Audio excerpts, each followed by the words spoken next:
Hi, it's Faith McDonnell from the Institute on Religion and Democracy. I'm here with my friend John Chol Daau. Reverend John Chol Daau is a former lost boy from South Sudan, and I've known John for how many years, John? About 14 years. 14 years, yes. And the Institute on Religion and Democracy has been partnering with John over the years on various projects that he had, including the first Christian newspaper for South Sudan. But I'm going to let John tell you about all the projects he's working on now, and before that, about his book. He and Lily Ubbins just wrote this great book. So let me give this over to John to tell you about it. Thank you very much, Faith.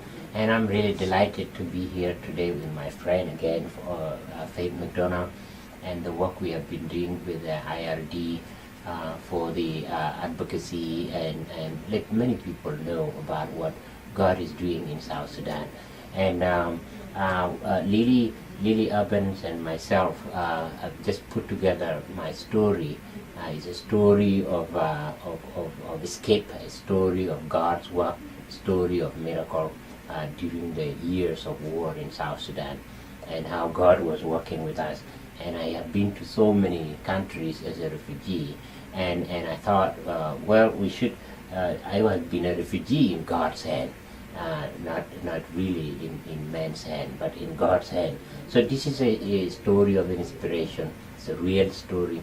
It's a story of faith, of what Christ has done in my life, and I love to share it with people to get inspired and really love Christ.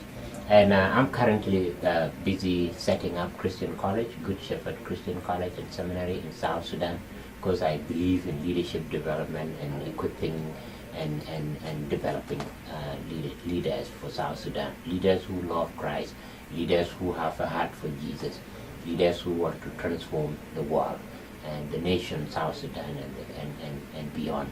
And currently we do trainings in Kakuma refugee camp and also in northern Uganda, among the refugee camps in northern Uganda with our South Sudanese pastors, majority of them being Anglicans. And also having an academy, Good Shepherd Academy, to educate young children from South Sudan so that they become leaders of the future. And we educating them, giving them the love of Christ and preparing them in the values of Christ so that they can be future leaders for South Sudan. And then the Christian Times newspaper, where we advocate and promote peace, justice and reconciliation in our country, in South Sudan. And because South Sudan has gone to war in many years, and we want to restore. So these projects are to help South Sudan rebuild itself again. And we have lost so many people in the war. And Good Shepherd Academy is preparing another generation of leaders who love Jesus Christ, who love to serve. And the same thing, Good Shepherd College and Seminary is being set up and is helping South Sudanese pastors who are currently in pastoral work, and they never had their opportunity to do seminary studies, and this tool is to help our South Sudan to gain, and then to promote our work in the Anglican Communion so that we can preach Jesus Christ and His gospel. Thank you very much. Amen. John, how many people in South Sudan are Christian? I would say we are about 10 million people, 10 million. And then over 80% are Christians. Okay. And the other percent, maybe 18%, might be worshiping other few things, traditional. Muslims claim they have like 0 to 2%. I'm praying that it goes down to that 2%.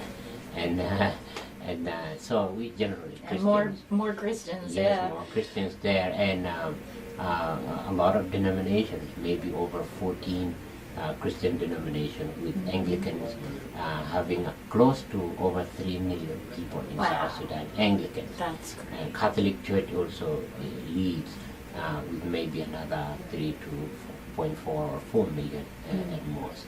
So we are a Christian community. And it's amazing, folks. Throughout the war, the church grew. Through the suffering of the people, the church grew. And as John said, the training that the pastors could get now can just transform the world. I mean, if they could do that much when they were suffering genocide and being persecuted, imagine what they can do when they're being actually trained and can go out and share the love of Christ in ways that they weren't able to do before. So we need to pray for the work that John's doing, and pray for the clergy in South Sudan, that nothing would hold them back. I think it has been the plan of the enemy to hold back Sudan from what God created it to be, which is a witness to the whole world. So we need to pray that God would just cut through everything that's happening and bless South Sudan, bless Sudan with the gospel too, bring it back to the days of the kingdoms, the Christian kingdoms that were in Sudan. And especially, I'd say, to bless those little children in the Good Shepherd Academy too, and to give them the opportunity to know Jesus, which is what John is doing with Good Shepherd Academy. So folks, look at the new, I almost called it the New Sudan Christian, because it used to be called New that. Sudan Yep. days, yeah. But the Christian Times newspaper, you can see it on Facebook and also the website. Yep. And what's your website for the ministries you're involved in? We currently is called newhopeforsudan.org, and then you can get more information about that. And Okay. and the website for the Christian Times newspaper is thechristiantimes.net, and then you can read. It's where we put out information about peace building, positive things God is doing in South Sudan, and messages of encouragement, testimonies of God's work. In the midst of that suffering and despair, God is at work in South Sudan. Amen. And lives are being changed. Miracles of God are present with us. Amen. Amen. Well, and we want to greet John's beautiful wife, Sarah, and his children, Jacob and Abraham and Isaac, and also his wonderful mama, who I met when I was in Nairobi. So please check out John's website and the newspaper, and pray, especially pray for Sudan and especially for South Sudan. Thanks, and God bless you. Bye.